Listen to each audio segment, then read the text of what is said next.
भारताला मोठा धक्का, विनेश फोगाटची याचिका फेटाळण्यात आली आहे। या क्षणाची अतिशय महत्त्वाची बातमी आपण पाहतोय।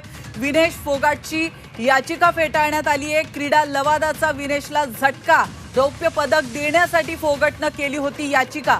तर आपण पाहतोय गेल्या 4 दिवसापासून हे प्रकरण गाजतंय।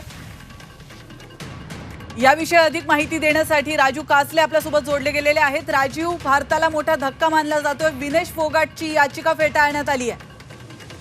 करोडो भारतीय क्रीडा चाहत्यांसाठी हा मोठा धक्का आहे।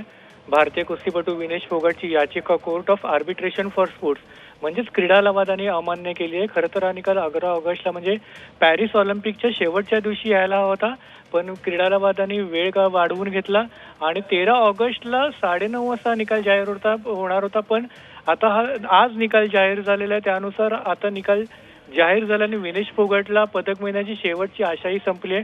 भारताला हा मोठा धक्का आहे। 50 किलो वजनी गटात विनेश फोगाटने अंतिम फेरीत धडक मारली होती, पण अंतिम फेरीच्या आधी करण्यात आलेल्या चाचणीत विनेश फोगाटचं 100 ग्रॅम वजन जास्त दाखवण्यात आलं। यामुळे ऑलिम्पिक संघटनेनं विनेश फोगाटवर कारवाई करत तिला अपात्र ठरवलं। याविरोधात विनेश फोगाटनं क्रीडा लवादाकडे याचिका केली होती।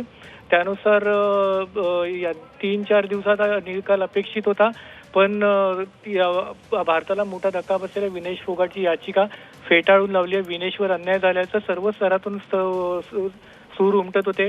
ऑलिम्पिक संघटनेचा हा निर्णय विनेशलाही मान्य नव्हता। तिने याविरोधात क्रीडा लवादाकडे अपील केली होती, पण अखेर हा फेटाळून लावलेला आहे। प्राची, नक्कीच धन्यवाद तुम्ही दिलेल्या महत्त्वपूर्ण माहितीबद्दल। या क्षणाची अतिशय धक्कादायक बातमी आपण पाहतोय। खरं तर संपूर्ण भारतासाठी हा फार मोठा धक्का मानला जातोय। फक्त 100 ग्रॅम वजन हे विनेशचं जास्त भरलं होतं आणि त्यानंतर तिला आता या पदकाला हुकावं लागतंय। क्रीडा लवादाचा विनेशला झटका, रौप्य पदक देण्यासाठी फोगाटनं याचिका केली होती आणि ती याचिका आता फेटाळण्यात आली आहे।